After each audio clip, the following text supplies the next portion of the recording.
இன்றைக்கு தமிழ் திரைப்பட தயாரிப்பாளர் சங்கத்துக்கு நடைபெற்றக்கூடிய இந்த தேர்தலில் யார் வெற்றி பெறுகிறார்கள் என்பது இறைவன் கையில் இருக்கின்றது, மனிதன் கையில் இல்லை.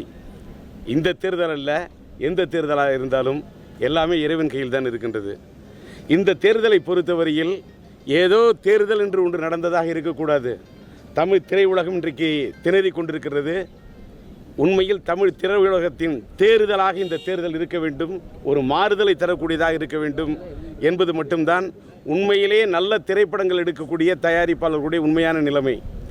ஒரு காலத்தில் தமிழ் திரைப்பட உலகத்தில் பெரிய பெரிய தயாரிப்பாளர்கள் மறைந்துவிட்ட மாமேதை நம்முடைய ஏவிஎம் மெய்யப்ப செட்டியார் அவர்கள், ஏவிஎம் ஐயா அவர்கள், நம்முடைய வாகினி மறைந்துவிட்ட நாகிரெட்டியார் அவர்கள் போன்றவர்கள் பெரிய ஸ்டுடியோ ஓனர்ஸ் இருந்தது மட்டும் இல்லை, அவங்களாம் சினிமாவை கட்டி காப்பாற்றினாங்க.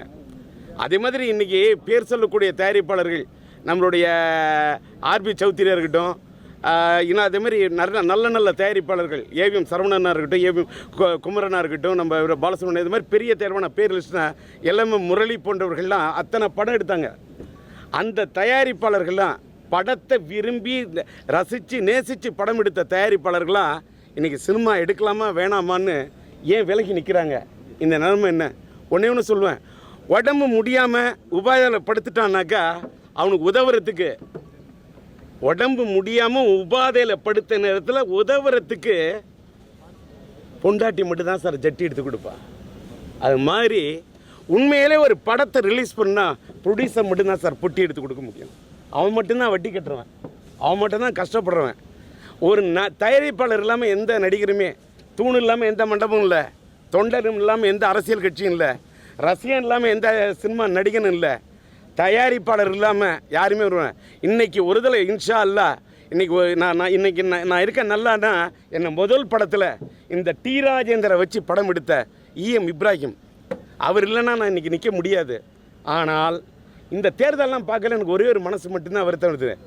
இது என்ன தமிழ்நாடுக்கு ஏதாவது வேறு எலெக்ஷன் நடக்குதா, இல்லை திரைப்பட துறைக்கு தேர்தல் நடக்குதான்னு தெரியல. இவ்வளோ பேர் போட்டி போட்டு நிற்கிறாங்களே, போட்டி போட்டு பதவிக்கு போட்டி போட்டு வரக்கூடாது, உதவிக்கு போட்டி போட்டு வரணும். பதவி இருக்குதோ இல்லையோ, திரைப்பட தயாரிப்பாளர்கள் ஒரு படம் ரிலீஸ் ஆகுதுன்னா இன்றைக்கி ராத்திரி என்ன கண்ணீர் விட வேண்டியிருக்கு, எவ்வளோ கஷ்டப்பட வேண்டியிருக்கு. இன்றைக்கி சொல்கிறேன், திருட்டி VCD தமிழ் திரைப்பட உலகத்தில் இருக்குதுன்றீங்க, ஏன் இருக்குது? யார் ஒழிக்கணும்? தயாரிப்பாளர்களுக்கு இன்னொன்று ஒரு காலத்தில் நான்லாம் FMS படமே விற்றது கிடையாது. ஏன் தெரியுமா? திருட்டி VCD வருங்கிறதுக்காக தான். அத்தனை படத்தை கோடிக்கணக்கான ரூபாயை இழந்துட்டு TR கோடி இழப்பான், தாடியை இழக்க மாட்டான், கொள்கையை இழக்க மாட்டான். அப்படியெல்லாம் FMS ரிலீஸ் பண்ணாமல் படத்தை ரிலீஸ் பண்ண ஒரு ப்ரொடியூசர்னா நான் இங்கே தமிழ் திரைப்பட தயாரிப்பாளர் சங்கத்தில் நிற்கல. ஏன் தெரியுமா? இந்த பதவியில் நின்று தான் சினிமா உலகத்துக்காக போராடணும் இல்லை, அதை மீறி போராட முடியும். இதே கர்நாடக திரைப்பட உலகத்தில் ஏன் சார் ஒரு கன்னட VCD வரல? ஏன் வரல? அங்கே இருக்கிற ஒத்துமை இங்கே ஏன் இல்லை? கன்னட திரைப்பட ரசிகர்கள் இருக்கக்கூடிய திசையை பார்த்து வணங்குறேன், அவங்களோட மொழி உணர்வை மதிக்கிறேன். அதே மாதிரி ஆந்திராவில் திரைப்பட உலகத்தில் ஆந்திரா ஃபிலிம் சேம்பரில் மெம்பரு. ஆந்திராவில் சினிமா ஜனம் படம் பார்க்க தேட்டருக்கு வராங்க, தமிழ்நாட்டில் வரல.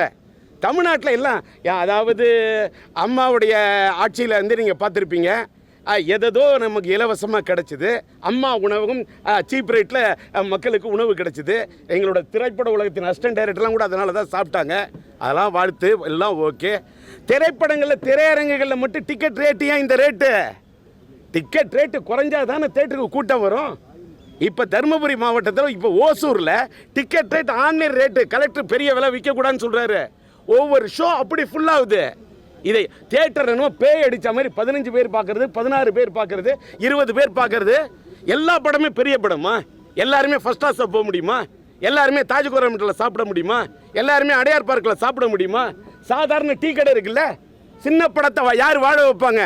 ஒரு சின்ன படம்னா தமிழ்நாட்டில் வேற்று மொழி படங்கள் அதுக்கெல்லாம் ப்ரிஃபரன்ஸ் கொடுக்குறாங்களே, தமிழ் திரைப்படங்களுக்கு ப்ரிஃபரன்ஸ் கொடுக்கணும் அப்படின்னு திரையரங்கிட்ட போராடணும்.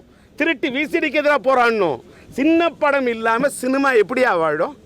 பெரிய கதாநாயகன் நடித்து எத்தனை படம் எடுத்துட முடியும்? பெரிய கதாநாயகன் வச்சு படம் எடுத்தால் பல கோடி, எடுத்தவனாலுமே தெரு கோடி. எவன் கேள்வி கேட்பான்? இன்றைக்கி சின்ன படங்கள் எடுக்கக்கூடிய தயாரிப்பாளர் இல்லைன்னா காற்றே வராது, இத்தனை திரைப்பட தொழிலாளர்களுக்கு வேலையே கிடைக்காது. ஆக சின்ன திரைப்படங்கள் வாழ வேண்டும். அந்த சின்ன திரைப்படங்கள் ரிலீஸ் ஆகிறதுக்கு வரையறைப்படுத்த வேண்டும். இதுக்கெல்லாம் பதவிக்கு வரவங்கெல்லாம் குரல் கொடுக்கணும். குரல் கொடுக்காட்டா நாங்கள் வெளியிலலாம் இனிமேல் நாங்களாம் சும்மா இருக்க மாட்டோம். ஒரு டி ராஜேந்தரை போன்றவர்கள் எஸ்சி சேகர்லாம் பதவி நாங்களாம் எம்எல்ஏ இருந்த நேர்மையாக வாழ்ந்தவங்க. அதனால இங்கே ஏன் இவ்வளவுலாம் செலவு பண்ணிட்டு பதவிக்கு வராங்க? அப்போ இவ்வளோலாம் செலவு பண்ணிட்டு வந்தால் தப்பு நடந்துடக்கூடாது. அதனால் உண்மையிலே திரைப்பட தயாரிப்பாளர்கள் சங்கத்தை வாழ வைக்கணுன்ற எண்ணம் படைச்சவன். நான் கூட சொன்னேன், தங்க நாணயம் கொடுத்தா நாணயத்தை பார்க்காத, எவன் நாணயத்தோடு இருக்கான்னு பாருன்னு சொன்னேன். தங்கத்தை பார்க்காத, தயாரிப்பாளர் சங்கத்தை பாரு. தங்க மாதிரி சொக்க தங்கமாக உழைக்கிறவனை பார்த்து ஓட்டு போடுன்னு சொன்னேன். இது இந்த தேர்தலுக்கு மட்டும் இல்லை, நாட்டுக்கு கூட.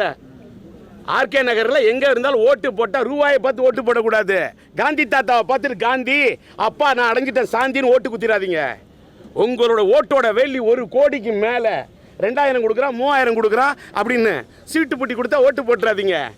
அவங்க இதெல்லாம் மீறி அந்த ஓட்டு பெட்டியில் உங்களோட உரிமை 1 கோடிக்கு மேலே உங்களோட வாக்கோட மதிப்பு.